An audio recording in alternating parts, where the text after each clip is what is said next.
ഷഫീദ് റാവുത്തർ വിവരങ്ങൾ നൽകാനായി തിരുവനന്തപുരത്ത് നിന്ന് ചേരുന്നുണ്ട്. ഷഫീദ്, 5:30-ക്കാണ് ഓൺലൈനായി ഇങ്ങനെയൊരു യോഗം മുഖ്യമന്ത്രിയുടെ നേതൃത്വത്തിൽ തീരുമാനിക്കുന്നത്, നടക്കുന്നത്. എന്ത് തീരുമാനത്തിലേക്കാണ് എത്തിയിരിക്കുന്നത്? നിലവിൽ സംസ്ഥാനത്ത് നേരിടുന്ന ഈ പ്രതിസന്ധി ഇത് എങ്ങനെ നേരിടാമെന്നാണ്?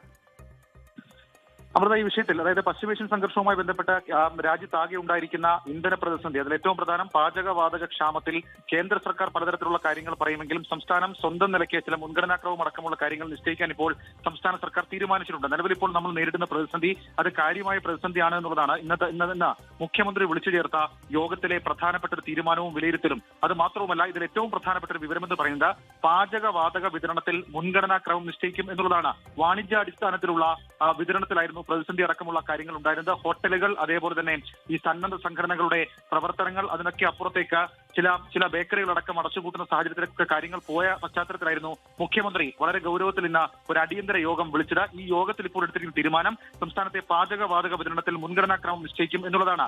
ആശുപത്രികൾ, സ്കൂളുകൾ എന്നിവയ്ക്കായിരിക്കും പ്രഥമ പരിഗണന നൽകുക. അതിൽ ഏറ്റവും പ്രധാനം ഈ തിരുവനന്തപുരം മെഡിക്കൽ കോളേജിലടക്കം ഏതാണ്ട് പ്രതിദിനം 7000-ലധികം രോഗികൾ ചികിത്സയ്ക്കെത്തുന്ന തിരുവനന്തപുരം മെഡിക്കൽ കോളേജ് പോലുള്ള സൗകര്യത്തിലെ ക്യാന്റീൻ പ്രവർത്തനമടക്കം ഇന്ന് അവതാളത്തിലായത് നമ്മൾ കണ്ടിരുന്നു. ആ സാഹചര്യത്തിൽ ആശുപത്രികൾ, സ്കൂളുകൾ എന്നിവയ്ക്ക് പാചകവാതക വിതരണത്തിൽ പ്രഥമ പരിഗണന നൽകും.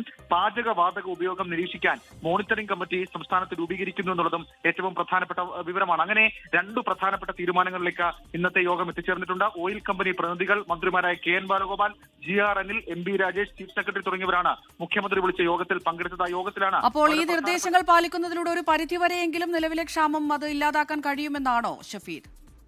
നിലവിലിപ്പോൾ സംസ്ഥാനത്തിന്റെ പക്കൽ, അതായത് കേന്ദ്രവിഹിതമായും അതല്ലാതെയും സ്വകാര്യ രീതിയിലും സംസ്ഥാനത്തിന്റെ പക്കലുള്ള ഇന്ധന വിതരണത്തിൽ അല്ലെങ്കിൽ പാചകവാതക വിതരണത്തിലാണ് നിലവിലിപ്പോൾ ഇങ്ങനൊരു രീതി ക്രമീകരിക്കാൻ സംസ്ഥാന സർക്കാർ തീരുമാനിച്ചിട്ടുള്ളത് എന്നുള്ളതാണ് ഏറ്റവും പ്രധാനപ്പെട്ട കാര്യം. ഞാൻ നേരത്തെ സൂചിപ്പിച്ചതുപോലെ അമൃത, ഈ വിഷയത്തിൽ നമുക്കറിയാം കരിഞ്ചന്ത അടക്കമുള്ള കാര്യങ്ങൾ പ്രതീക്ഷിക്കപ്പെടുന്നുണ്ട്. ഈ സാഹചര്യത്തിൽ ഏതെങ്കിലും തരത്തിൽ മുൻഗണനാക്രമം നിശ്ചയിച്ചിട്ടില്ലെങ്കിൽ വരും ദിവസങ്ങളിൽ അത് തിരിച്ചടി ഉണ്ടാകും. അതായത് അടിയന്തര സേവനം, ആശുപത്രി സേവനങ്ങൾ, അതേപോലെ തന്നെ സ്കൂളുകൾ, ഇവയ്ക്ക് കാര്യമായ മുൻഗണന കൊടുത്ത് പാചകവാതക വിതരണം ചെയ്തില്ലെങ്കിൽ അത് കാര്യമായി ബാധിക്കും എന്നുള്ളതാണ് ഇന്നത്തെ യോഗത്തിന്റെ വിലയിരുത്തൽ. അതിന്റെ അടിസ്ഥാനത്തിലാണ് അങ്ങനെ ഒരു തീരുമാനത്തിലേക്ക് എത്തിയത്. അതേസമയം കരിഞ്ചന്ത നിയന്ത്രിക്കാൻ അടക്കമുള്ള കാര്യങ്ങൾക്കാണ് ഈ പാചകവാതക ഉപയോഗം നിരീക്ഷിക്കാനുള്ള മോണിറ്ററിംഗ് കമ്മിറ്റി എന്നുള്ള വിവരവും ഈ ഘട്ടത്തിൽ പുറത്തു വരുന്നുണ്ട്. അമൃത, ശരി, പാചകവാതക വിതരണത്തിൽ മുൻഗണന നിശ്ചയിക്കാൻ മുഖ്യമന്ത്രി വിളിച്ച യോഗത്തിൽ തീരുമാനമായിരിക്കുന്നു. ഷഫീദ് റാവുത്തറാണ് വിവരങ്ങൾ നൽകിയത് തിരുവനന്തപുരത്ത് നിന്ന്.